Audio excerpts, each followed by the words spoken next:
اعصاب تماشای دروغ‌های جلیلی را ندارم و مناظره نگاه نمی کنم. ظریف قبلتر از اینها رأی خودش رو مشخص کرده بود، اما وقتی شخصاً در لایو حضور پیدا کرد رأی خیلی ها رو هم برگردوند. توی این ویدئو قرار صحبت‌های جنجالی محمد جواد ظریف در لایو و همچنین مصاحبه ایشون رو با هم بررسی کنیم، پس حتما تا انتها همراه ما باشید. مصطفی فقیهی، روزنامه‌نگار اصلاح طلب، به همراه حسن آقامیری، روحانی خلع لباس شده، روز قبل روی لایو اینستا رفتن و با آقای ظریف صحبت کردند. موضوع لایو مشخص بود. اونچه که این روزها همگی درگیرش هستیم، یعنی انتخابات ریاست جمهوری ایران و چالش انتخاب فرد لایق. ملت ایران در جریان موضع جواد ظریف بودند، ولی وقتی در پخش زنده حاضر شد و جلیلی رو دروغگو خطاب کرد، رأی خیلی از مردم برگشت. نمیدونم جلیلی این دروغ‌ها رو از کجا میگه. آیا فرزندش که در اسرائیل اینها رو براش میفرسته؟ اعصاب تماشای دروغ‌های جلیلی رو ندارم. اینها دقیقاً کلماتی بود که ظریف با لحنی تند درباره جلیلی گفت. گویا وزیر امور خارجه سابق ایران دلش حسابی از نامزد انتخاباتی پر بود. در ادامه حسن آقامیری با اشاره به اینکه 60% ملت ایران پای صندوق‌های رأی حاضر نشدن، از جانب مردم گفت نهایتش اینه جنگ و نابودی بشه که خب بشه.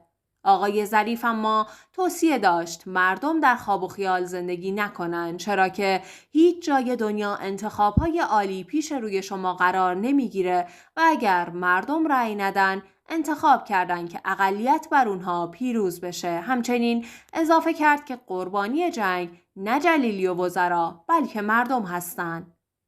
آقای ظریف از دروغ‌های جلیلی خشمگین بود و مدام تکرار می‌کرد که این کاندید راست توی دوربین نگاه میکنه و به مردم دروغ میگه. قبل از اینکه سراغ مصاحبه آقای ظریف بریم و صحبت‌های خبرسازش درباره سعید جلیلی رو بررسی کنیم، حتما این ویدئو رو لایک کنید. محمد جواد ظریف مصاحبه‌ای با تیوی پلاس انجام داد و در اونجا هم به افشاگری درباره سعید جلیلی پرداخت. اون شعار یک جهان فرصت رو زیر سوال برد و گفت فیلتر اینترنت یک جهان فرصته، گوشت 700,000 تومانی یک جهان فرصته یا سکه 40 میلیونی و دلار 60,000 تومانی. اینها یک جهان توهم و فرصت سوزیه. ظریف نگاه آقای جلیلی و اطرافیانش رو فرصت سوزی عنوان کرد، نه فرصت محور، و اضافه کرد که اونها با خصومت‌هاشون باعث نابودی برجام شدن تا هر سال اندازه کل بودجه کشور خسارت بدیم. آقای ظریف همینطور از مردم عذرخواهی کرد و خواست انتخاب کنن که میخوان به تشنج رأی بدن یا به تعامل.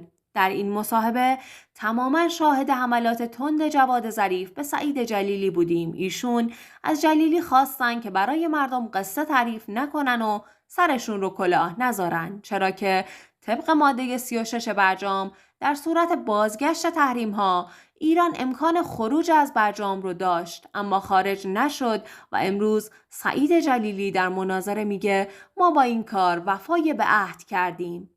ظریف به کرات جلیلی رو بازخواست و اون رو دروغگو خطاب کرد و گفت شما جز تحریم دستاورد دیگه‌ای برای این مردم نداشتید.